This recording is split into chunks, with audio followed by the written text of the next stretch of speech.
오늘부터 이 사사기를 함께 어, 나누도록 하겠습니다. 이 사사기는 한자로 선비사, 스승사자를 씁니다. 그래서 이 고대 중국에서 사용하던 말로 이 법령과 형벌에 관한 일을 맡아보던 재판관을 뜻한다고 합니다. 영어로는 저지 잘 아시죠? 저지, 판사, 심판, 재판관이라는 뜻을 가지고 있고 이 원어, 히브리어 제목도 쇼페팀이라는 단어인데 동일한 뜻을 가지고 있습니다. 재판관들, 지도자들이라는 뜻을 가집니다. 또 가톨릭 성경에서는 판관기라고 번역을 했다고 해요. 저희 옛날에 그 중국 드라마인가요? 판관 포청천 알죠? 아시죠? 예, 저 초등학생 때 이렇게 몇 번 그 무서운 이마에 달 이렇게 찍혀 있던 그분 본 것 같은데 그 판관할 때, 재판관할 때 판관입니다. 그래서 헬라어로도 크리테스라고 하는데 동일한 뜻을 가지고 있습니다. 심판, 재판관. 그래서 이 사사기의 이 뜻을 보면 판관, 재판관이라는 뜻이 제일 많은데 정말 사사들이 재판을 하던 사람들이었는가 살펴보면 물론 드보라처럼 재판을 주관했던 사사들도 있지만 거의 대부분의 경우에 이 전쟁의 지휘관 역할을 감당했습니다. 근데 또 그렇다고 모두가 전쟁을 치렀던 것은 아니거든요. 그래서 사실 어떤 한 단어로 이들의 역할을 모두 설명할 수는 없습니다. 어쨌든 이 이스라엘 민족이 공경에 처했을 때 민족을 구원하기 위해서 제일 앞장서서 결정하고 또 수행해야 했던 사람. 그렇게 지도자의 역할을 감당했던 이들이 바로 사사였습니다. 이 사사기는 다 읽어보셔서 아시겠지만 성경 안에서 정말 재미있는 책에 속합니다.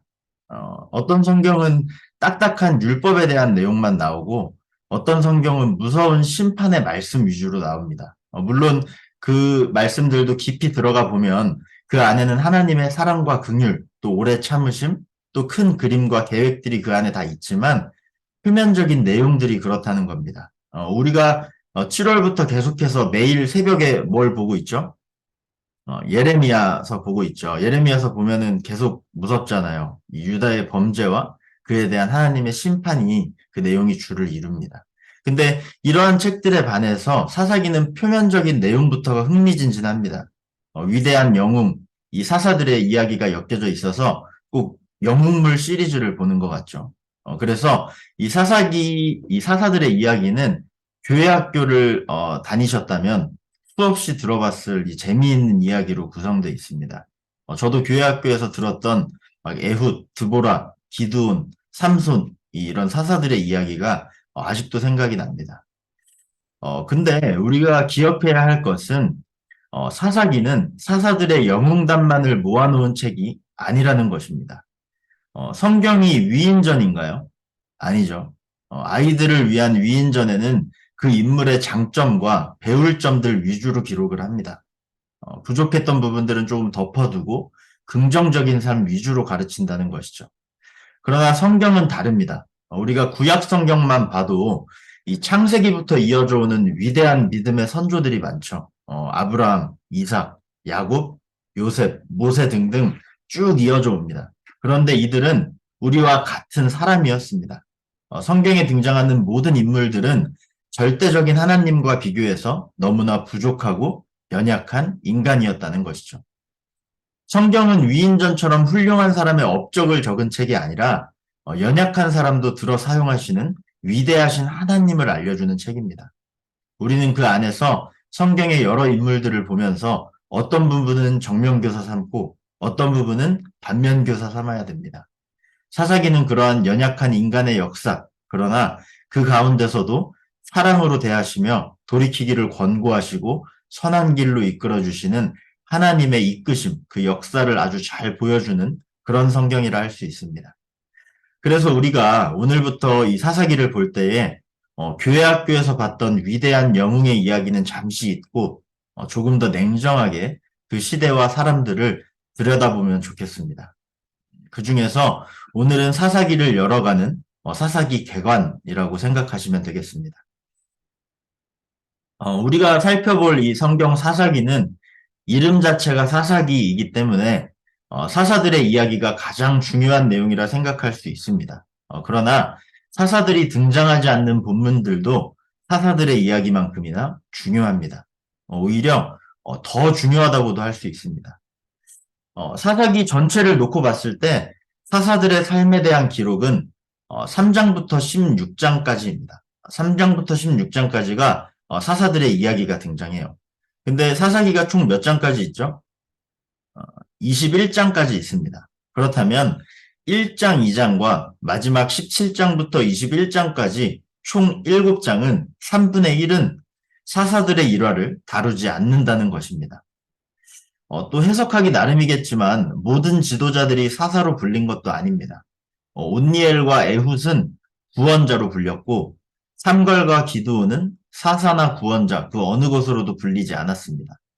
그 시대에 이스라엘이 어려움에 처했을 때 앞장서서 나라를 구한 지도자격 인물들을 모두 모아서 엮어보니까 이렇게 12명이 나왔고 그들을 사사기에 묶어서 사사라고 부르고 있는 거죠. 아무튼 이 사사기의 전체적인 구조가 이렇다는 것을 알고 계시면 됩니다. 1장부터 2장까지가 사사기의 시작 배경, 3장부터 16장까지가 사사들의 이야기, 그리고 17장부터 21장까지가 제사장들의, 레위인 제사장들의 타락한 모습과 사사기의 결말이라고 알고 계시면 됩니다. 그런데 여기서 저는 사사들의 이야기를 또 두 부분으로 나누려고 합니다. 그래서 두 부분으로 나눠보면 3장부터 9장까지는 하나님의 영이 임한 사사들, 그리고 10장부터 16장까지는 스스로 왕이 된 사사들입니다. 모든 사사들이 그런 것은 아니지만 중간쯤 이 5대 사사인 이 기드온을 기점으로 기드온 전에는 하나님의 영이 임한 사사들, 그리고 기드온 이후로는 스스로 왕이 된 사사들로 이렇게 구분을 해서 살펴보겠습니다. 그래서 저는 이 사사기 21장을 총 4개의 파트로 구분해서 나누려고 하는데요. 1장부터 2장까지는 서론, 사사기의 시작 배경, 3장부터 9장까지는 본론 1, 하나님의 영이 임한 사사들, 10장부터 16장까지는 본론 2, 스스로 왕이 된 사사들, 그리고 17장부터 21장까지는 결론, 제사장들의 타락한 모습과 사사기 결말 이렇게 보려고 합니다. 그래서 먼저 이번 강의, 오늘부터 시작한 강의 사사기 1, 하나님의 영이 임한 사사들에서 8주 동안 서론과 본론 1까지 보고요. 그리고 다음번에 사사기 2, 스스로 왕이 된 사사들이라는 제목을 통해서 본론 2와 결론까지 함께 보도록 하겠습니다. 자, 이렇게 사사기를 구분할 때 사사들의 이야기가 등장하는 부분이 어느 부분이죠? 본론 부분입니다. 본론 1과 본론 2. 서론과 결론에는 사사들의 이야기가 나오지 않습니다. 그런데 보통 책을 쓰는 사람이 하고 싶은 말의 엑기스가 어디 담겨 있나요?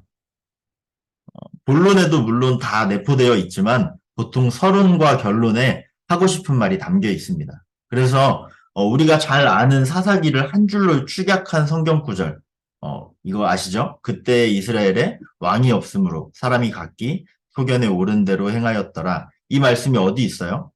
결론격인 21장 가장 마지막 절에 기록되어 있습니다. 그렇기 때문에 우리가 사사기를 함께 볼 때 사사들의 이야기뿐만 아니라 사사들이 등장하지 않는 이 서론과 결론에도 하나님께서 우리에게 주시는 중요한 말씀들이 많다는 것을 기억하면서 함께 잘 읽어보면 좋겠습니다. 그래서 오늘 개관을 시작으로 다음 주 그리고 다다음 주까지는 1장, 2장의 내용을 살펴보고 진짜 사사가 등장하는 내용은 아마 4주차부터 보게 되지 않을까 생각합니다. 시작하면서 먼저 사사기를 보는 관점에 대해서 얘기를 하려고 하는데요. 지난 청년부 수련회 주제 말씀이 사사기였습니다. 그래서 제가 다음 세대 여름 사역을 위한 특별 새벽 기도회 때 이 청년부 수련회 주제로 설교를 하면서 이 관점에 대해서 나눴습니다. 사사기에 대한 관점. 듣지 못한 분들을 위해서 한 번 더 설명을 드리겠습니다. 이스라엘 사람들은 구약 성경을 타낙이라고 부릅니다. 타낙. 이 성경을 구분할 때는 율법서, 예언서, 성문서 이렇게 세 가지로 분류를 합니다. 히브리어로 율법서를 토라라고 하고 예언서를 느비임, 그리고 성문서를 케투빔이라고 하는데 이 세 분류의 히브리어 첫 글자들을 모아서 만든 단어가 타낙입니다. 그렇다면 사사기는 이 타낙 안에서 토라, 느비임, 케투빔, 이 율법서, 예언서, 성문서 중에 어디에 속한다고 했었죠? 이스라엘 사람들의 성경 분류에 따르면 느비임, 곧 예언서에 속합니다. 그런데 사사기는 누가 읽어도 출애굽을 한 이스라엘 백성이 가나안 땅에 들어오고서 벌어지는 전쟁과 사건들을 나열한 역사 기록입니다. 그런데 예언서로 분류되었다는 것이 조금 이상하게 느껴질 수 있죠. 사실 사사기 외에도 또 여호수아, 사무엘, 또 열왕기서 등 우리가 역사서로 분류하는 성경들이 이 전기 예언서로 분류되어 있습니다. 이게 무엇을 의미할까요? 바로 역사를 바라보는 유대인의 시각입니다. 우리는 보통 역사라고 하면 과거에 일어났던 사건에 대한 이야기라고 생각을 하죠. 그렇지만 유대인들은 역사 이야기가 과거에 일어난 옛 이야기에서 그치는 것이 아니라 그 과거의 역사가 우리의 미래를 보여준다는 그런 믿음을 갖고 있었습니다. 그래서 구약시대 예언자들은 율법교사이자 일종의 역사가들이었습니다. 무슨 말이냐면, 해 아래 새로운 것이 없죠. 곧 사람들이 시대를 살아가는 모습은 결국 다 비슷한 모양이라는 것입니다. 그래서 그들이 지금 걷고 있는 길은, 현재 우리가 걸어가는 길은 이미 신앙의 선배들이, 선조들이 예전에 한 번쯤 다 걸어봤던 길이라는 거예요. 그래서 예언자들은 현재를 살아가는 사람들에게 그들과 똑같은 길을 걸어간 과거 신앙의 선조들의 이야기를 들려줍니다. 신앙의 선조들이 이러이러했지 않습니까? 하나님의 말씀대로 행했을 때 이렇게 되었고 불순종했을 때 이렇게 되었습니다. 그렇다면 당신들의 현재 모습은 어때야 하겠습니까? 라고 역사를 기반하여 묻는 것입니다. 만약 잘못된 길을 걸었던 조상들의 생활 방식을 버리고 바른 길로 나아가고 있다면 아마 예언자는 그들을 칭찬할 것입니다. 그러나 과거 선조들이 걸었던 그릇된 길을 그대로 따라가고 있다면 예언자는 똑같은 길을 걷다가 실패했던 그 옛날의 역사를 상기시키면서 현재를 살아가는 사람들이 올바른 길로 갈 수 있도록 역사를 통해 답을 제시하는 거죠.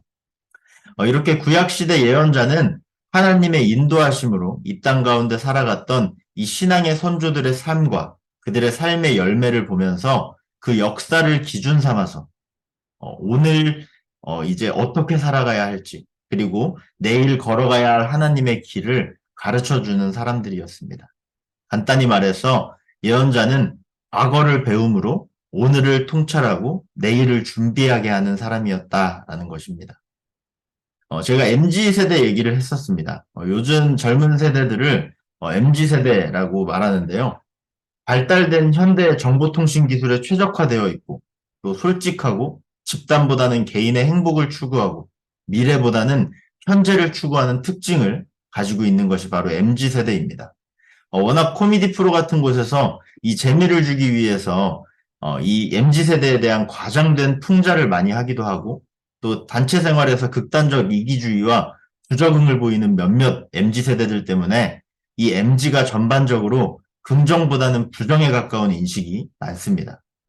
그래서 가끔 어른들과 이야기를 나눠보면 요즘 자녀들과의 갈등, 또 사회생활에서 접하는 이 젊은 세대와의 갈등으로 인한 이야기를 하면서 요즘 젊은 것들에 대한 이야기를 듣게 될 때가 있습니다. 요즘 MZ들이 빠졌다는 거죠. 요즘 MZ들이 참 정신 상태가 썩었다 뭐 이런 얘기들을 이제 하시는 거죠. 근데 저도 MZ 세대입니다. 네. 청년부에서는 목사인 저부터 이 청년들 모두가 20대 모두가 다 MZ 세대입니다. 그래서 벌써 저희는 겨울 수련회 준비를 시작했는데요.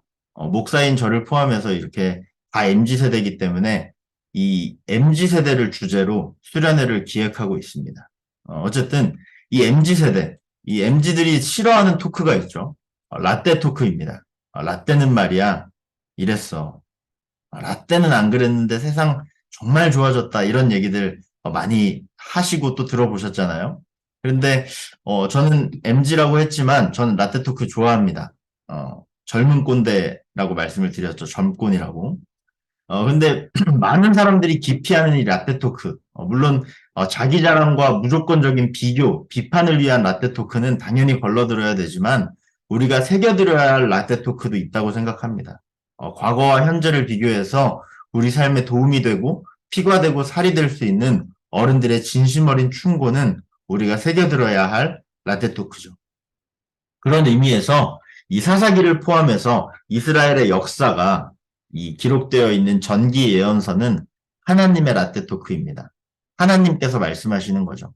여호수아 때는 말이야, 사사들이 통치하던 시기엔 말이야, 이랬어. 다윗의 시대엔 이랬다고. 그러니까 너희들도 이렇게 살아가야 돼. 라고 말씀하시는 것입니다. 그래서 예언자의 역할은 피할 수 없는 미래를 가르쳐 주는 게 아닙니다. 예언자는 성경을 기억하고 읽으면서 그 안에서 말씀하시는 하나님의 약속을 찾아내고 지난 역사 속에서 하나님의 음성을 들으면서 오늘을 날카롭게 바라보는 사람이었습니다. 그래서 우리는 오늘 이제 사사기를 이제 보면서 하나님께서 우리에게 말씀하시는 것이 무엇인지, 오늘날 우리가 이 말씀을 통해서 적용해야 될 부분들이 무엇인지를 이 하나님의 말씀에 귀 기울이면서 그 시대의 역사를 바라봐야 되겠습니다. 어, 우리가 하나님의 말씀을 나누면서 이 사사기를 보면서 사사시대에는 사람들이 이렇게 살았구나. 어떻게 그럴 수 있지? 어떻게 하나님을 그토록 쉽게 잊을 수 있을까? 왜 그렇게 어리석게 행동했을까? 라고 분노하고 답답해하는 것만으로는 끝나서는 안 된다는 겁니다. 그래서 그들이 살았던 그때의 삶을 날카롭게 바라보되 현재 나의 삶에도 우리의 삶에도 날카롭게 적용을 해서 나는 그리스도인으로서 어떻게 오늘을 살아가고 있는가 끊임없이 돌아봐야 된다는 거죠.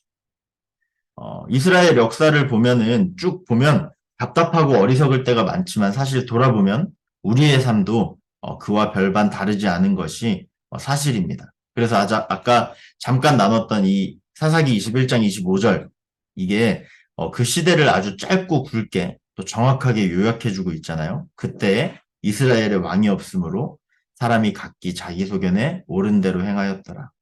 그래서 많은 사람들이 이 구절을 인용해서 사사시대를 각기 소견에 옳은 대로 행했던 시대라고 말합니다. 자기 생각이 판단의 기준이 되는 삶. 이것이 사사시대의 특징이었습니다. 그런데 살펴보면 오늘날도 별반 다르지 않다는 것이죠. 우리의 생각이 판단의 기준이 되는 삶. 그런 삶을 우리도 살아갈 때가 있는 것 같습니다. 그래서 이 말씀들을 보면서 우리의 삶에 잘 적용하면서 봤으면 좋겠습니다. 이런 특징이 있었던 사사시대. 그렇다면은 이 사사시대는 역사적으로 언제쯤일까요? 어느 시기였을까요? 살펴보면 사사기 1, 2장은 시기적으로 여호수아서 23장, 24장과 맞닿아 있습니다. 정확하게 말하면 이 맞닿아 있는 것을 넘어서 겹쳐져 있습니다. 성경을 역사의 흐름대로 이렇게 나열한다면 사사기 1, 2장은 사실 그냥 여호수아서에 들어가도 아무 문제가 없습니다. 그냥 여호수아서 25장, 26장으로 가도 전혀 문제가 없어 보입니다. 어느 정도 겹치냐면 성경의 여호수아의 죽음이 3번 언급됩니다. 3번 언급되는데 여호수아서 마지막 장 24장에서 한 번, 그리고 사사기 1장에서 한 번, 사사기 2장에서 한 번 등장합니다. 보면 여호수아서 24장 29절에 눈의 아들 여호수아가 110세에 죽음에라고 되어 있고요. 그리고 사사기 처음 시작하는 1장 1절을 보면 여호수아가 죽은 후에 이렇게 시작을 합니다. 그리고 또 사사기 2장을 다시 보면 거기서도 여호수아가 110세에 죽음에라고 기록되어 있습니다.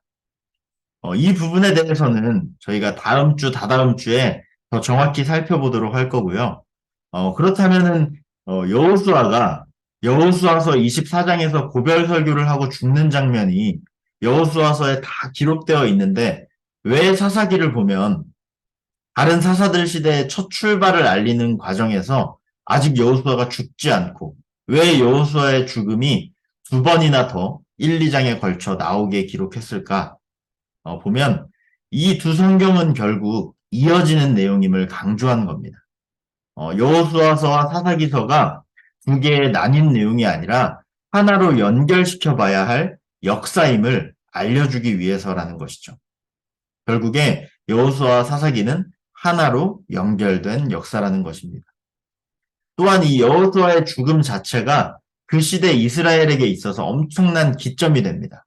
여호수아서 24장 31절을 보면 우리 한번 읽어볼까요? 여호수아서 24장 31절입니다. 시작. 이스라엘이 여호수아가 사는 날 동안과 여호수아 뒤에 생존한 장로들 곧 여호와께서 이스라엘을 위하여 행하신 모든 일을 아는 자들이 사는 날 동안 여호와를 섬겼더라. 빨간 글씨만 보면 이스라엘이 여호수아가 사는 날 동안 여호와를 섬겼습니다. 그리고 여호수아가 죽은 후 이제 이스라엘의 역사가 어떻게 되는지가 사사기를 통해 기록되어 있는 것입니다. 이제 우리는 여호수아가 죽은 직후 이스라엘 백성들의 그 땅 가운데 삶을 우리가 보게 될 것입니다. 그걸 이제 앞으로 저희가 나누려고 합니다. 또 개관에서 이제 마지막으로 우리가 사사기를 깊이 살펴보기에 앞서서 짚고 넘어가야 할 부분이 있습니다. 여호수아가 이스라엘을 이끌 때 이 약속의 땅 가나안에 들어가서 지파별로 땅을 분배하고 그 땅을 취하는 정복 전쟁을 한창 했습니다. 여호수아서에 쭉 기록되어 있죠. 그런데 하나님이 함께 하실 때 이스라엘은 이기지 못할 적이 없었습니다. 다 승승장구했죠. 하나님의 말씀에 순종할 때 하나님께서 함께 하실 때. 그런데 사사기 1장의 후반부를 보면 그 땅에 먼저 거주하고 있던 가나안 족속이 다 쫓겨나지 않았음을 우리가 볼 수 있어요. 사사기 1장 후반부에 쭉 기록되어 있는데 1장 후반부를 보면은 마을들의 주민들을 쫓아내지 못함에 가나안 족속이 결심하고 그 땅에 거주하였더니 또 다 쫓아내지 아니하였더라. 가나안 족속을 쫓아내지 못함에 거주하였더라. 그 땅의 주민 가나안 족속 가운데 거주하였으니 이는 그들을 쫓아내지 못함이었더라. 등등 이렇게 계속해서 가나안 족속들이 그 땅 가운데 남아있음을 기록하고 있습니다. 왜 하나님께서는 그 땅 사람들을 다 쫓아내지 않고 남겨두셨을까요? 이 이유에 대해서 우리가 세 가지로 살펴보려고 합니다. 첫 번째는 하나님을 인식하게 하려 함입니다. 우리 사사기 2장 2절 3절 말씀을 한번 읽어볼까요? 사사기 2장 2절 3절입니다. 시작. 너희는 이 땅의 주민과 언약을 맺지 말며 그들의 제단들을 헐라하였거늘 너희가 내 목소리를 듣지 아니하였으니 어찌하여 그리하였느냐. 그러므로 내가 또 말하기를 내가 그들을 너희 앞에서 쫓아내지 아니하리니 그들이 너희 옆구리에 가시가 될 것이며 그들의 신들이 너희에게 올무가 되리라 하였노라.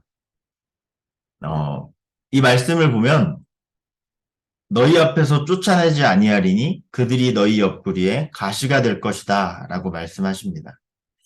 우리가 신명기 20장에 기록되어 있는데요. 신명기 20장에 하나님께서 이스라엘 백성들이 지켜야 할 전쟁 규정을 알려주십니다. 신명기 20장에 보면. 그래서 그걸 요약해보면 이렇습니다. 이스라엘 백성들이 꼭 전쟁에서 지켜야 할 규정입니다. 첫 번째는 무력을 쓰기 전에 항복할 것을 권유합니다.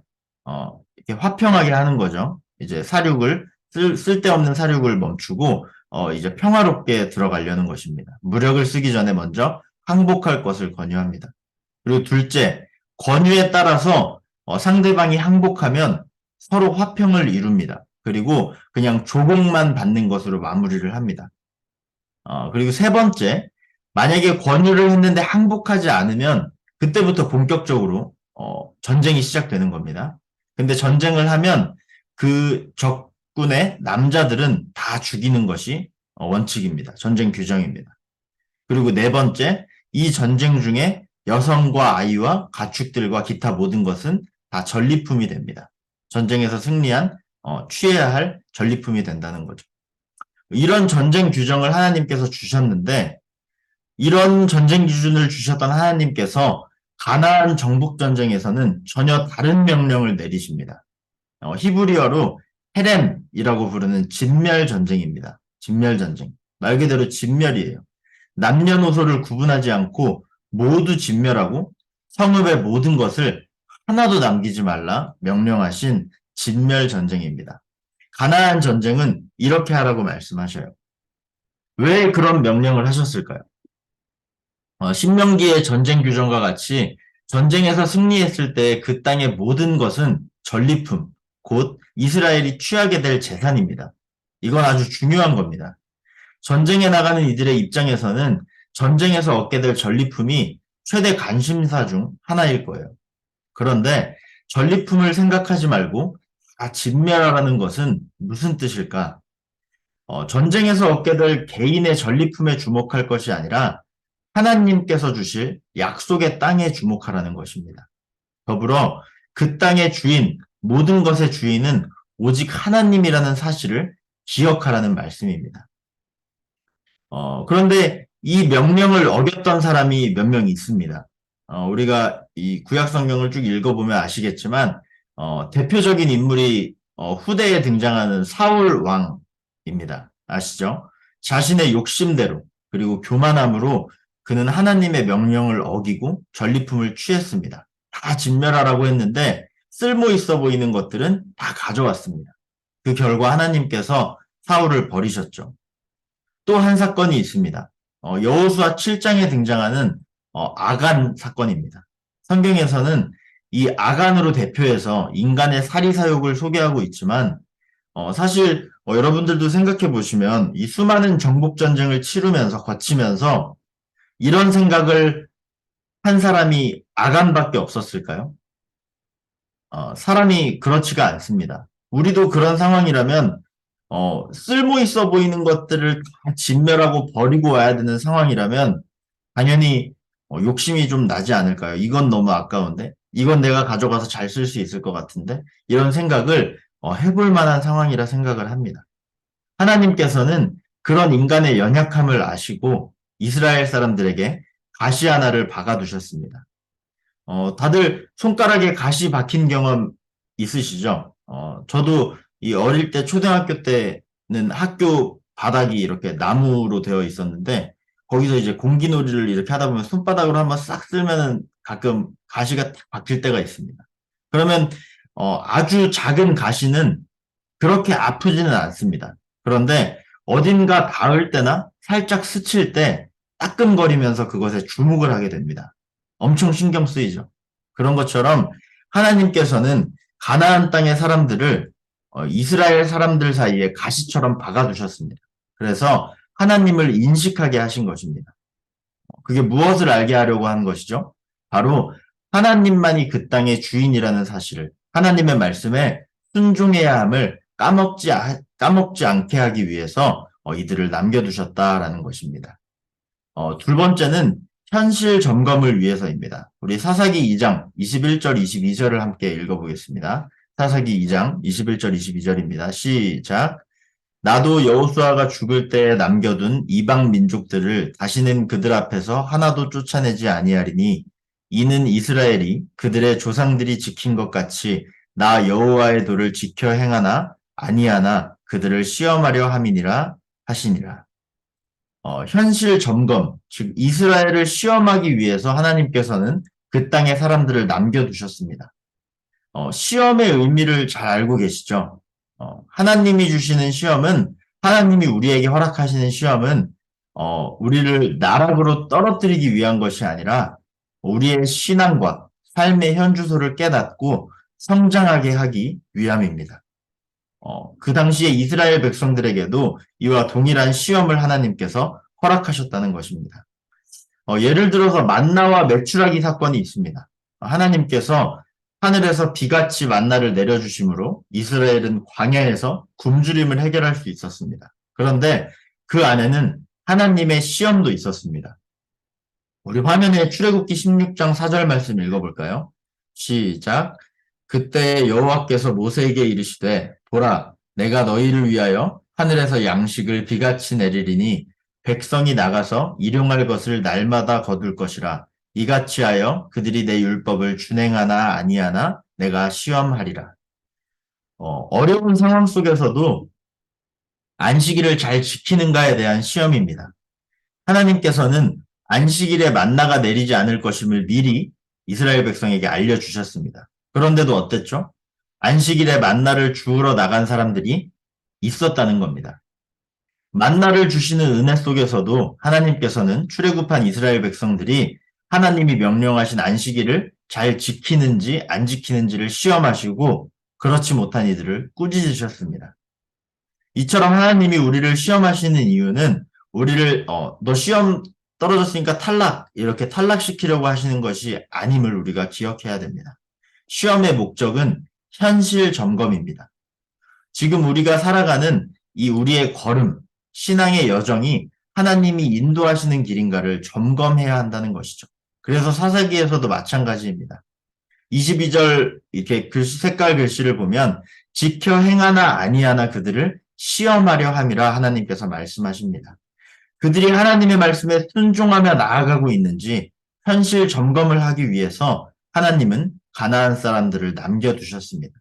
이것이 그 땅의 사람들을 남겨두신 두 번째 이유입니다. 이제 마지막 세 번째는 역사를 알게 함입니다. 사사기 3장 2절 말씀을 함께 읽겠습니다. 3장 2절입니다. 시작. 이스라엘 자손의 세대 중에 아직 전쟁을 알지 못하는 자들에게 그것을 가르쳐 알게 하려 하사. 이스라엘은 출애굽 후에 몇 년을 광야에서 보냈죠? 40년 동안을 광야에서 보냈습니다. 그곳에서 출애굽 1세대들이 죽음을 맞은 이야기는 우리가 잘 알고 있죠. 그리고 민수기에서는 이 출애굽 1세대와 2세대의 세대교체 이야기가 나옵니다. 그때 2세대인 이 여호수아와 갈렙을 제외하고는 1세대인 여호수아와 갈렙을 제외하고는 가나안 땅에 들어간 출애굽 1세대가 없었습니다. 그렇기 때문에 이 여호수아서의 배경은 출애굽 2세대와 3세대가 섞여 살던 시대입니다. 그러면 출애굽 3세대는 모세를 경험한 세대일까요? 모세를 못 본 세대일까요? 거의 대부분 모르는 세대일 거라 보면 됩니다. 봤어도 아주 어릴 때나 봤겠죠. 이들은 선조들이 애굽에서 엄청나게 고생했고 모세를 따라 출애굽했고 광야에서 힘든 40년을 보냈던 일들을 구전으로 들으면서 자란 사람들입니다. 이제 여호수아가 죽게 된 후에 주축이 되어야 할 세대는 여호수아와 갈렙의 다음 세대인 3세대 그리고 4세대일 것입니다. 그들이 이 나라의 역사와 선조들의 발걸음을 알아야 그 안에서 앞으로의 방향을 제대로 설정해 나갈 수 있겠죠. 역사를 잊은 민족에게 미래는 없다라는 명언이 있잖아요. 그런 말이 있듯이 현재를 살아가는 이들이 과거를 알아야 미래를 대비할 수 있음을 이야기하는 것입니다. 그래서 지금 이 전쟁을 알지 못하는 이들이 과거를 알아야 어떤 일들이 있었음을 알아야 앞으로의 방향 설정을 잘 할 수 있을 것이라 하나님께서는 알고 계셨기 때문에 역사를 알게 하기 위해서 이 남겨진 가나안 민족들을 통해서 과거의 불순종과 범죄, 이 실수들을 깨닫고 앞으로 나아갈 방향을 제대로 설정하길 원하셨던 것입니다.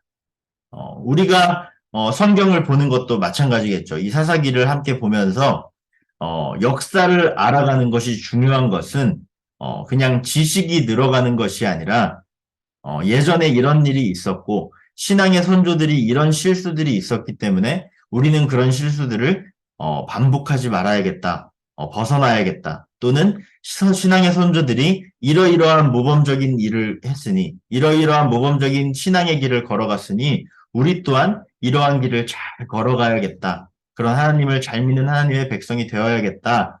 이런 우리가 방향 설정을 하기 위해서 역사를 알아야 하는 것입니다. 성경을 알아야 하는 것입니다. 그래서 이러한 배경을 이해하시면서 우리가 다음 주부터 사사기의 내용을 더욱 구체적으로 살펴보도록 하겠습니다. 이 사사기의 말씀을 통해서 우리의 현재의 삶을 돌아보고 또 앞으로 나아갈 바른 방향을 설정하는 귀한 시간이 되기를 소망합니다. 무엇보다 우리의 삶 가운데 왕은 내가 아닌 다른 어떤 것도 아닌 오직 하나님이심을 우리가 이 사사기 말씀을 통해 깨닫기를 축복합니다. 다음 주부터 이제 사사기 1장, 2장 말씀 함께 구체적으로 살펴보도록 하겠습니다.